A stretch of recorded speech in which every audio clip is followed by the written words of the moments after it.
Let's move on. I want to talk about Rishi's Nanny state smoking ban now. This is a system where he says essentially it's borrowed from New Zealand, Jacinda Ardern. Any policy you borrow from New Zealand is bound to be disastrous. Quite why he's looking up to Jacinda, I don't know at all. But what it is, it'll be a kind of age system. So if you're born before 2008, you can carry on smoking. But if you're born after 2008, you're not allowed to smoke.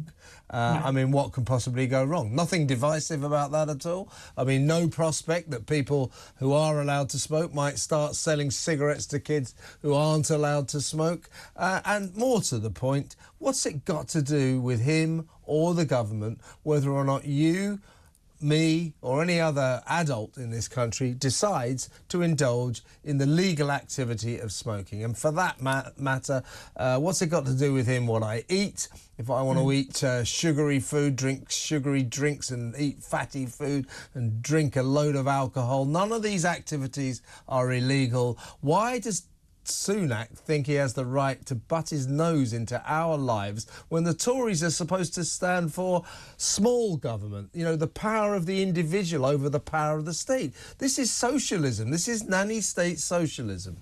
Absolutely. It's managerialism, isn't it? And that's what the Conservative Party is sort of torn down the middle on. You've got these sort of the wet MPs who are really pro these managerial approaches where they're sort of, you know, the sugar taxes and all of these things. They're sort of, we know better how to look after this sort of working class folk. We'll teach them, you know, how to live a good life. And then you've got the other side of the Conservative Party who are fighting desperately for any kind of policies that actually reflect conservatism. I mean, this is an absolute lunacy, isn't this? This policy. You're going to have people who have been in the same year at school, who then grow up to be adults, and half of them will be able to smoke and the other half won't. I mean, how are they going to check this? Are they, you know, is this about, you know, bringing ID cards to check your date of birth when you buy cigarettes? It's just an absolute nonsense.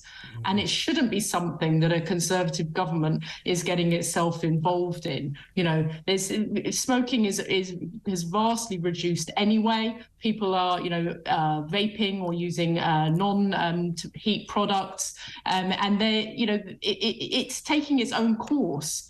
Now, why is Rishi deciding to step in at this point, as you say, with a policy that's come from the Socialist Republic of New Zealand, and in order to try and you're going to have a system at one point where you're going to, you know, people who are half of the country can smoke and half of them can't. It's ridiculous. You know, it's going to be, it makes no sense whatsoever. It's ridiculous, and of course, you know, I would encourage everyone not to smoke. If you smoke, try to give up. I used to smoke, I gave up.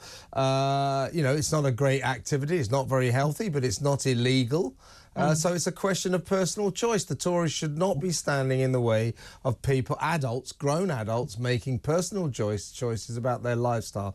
It's just not conservative. Rishi Sunak doesn't seem to have a clue about that side of conservatism.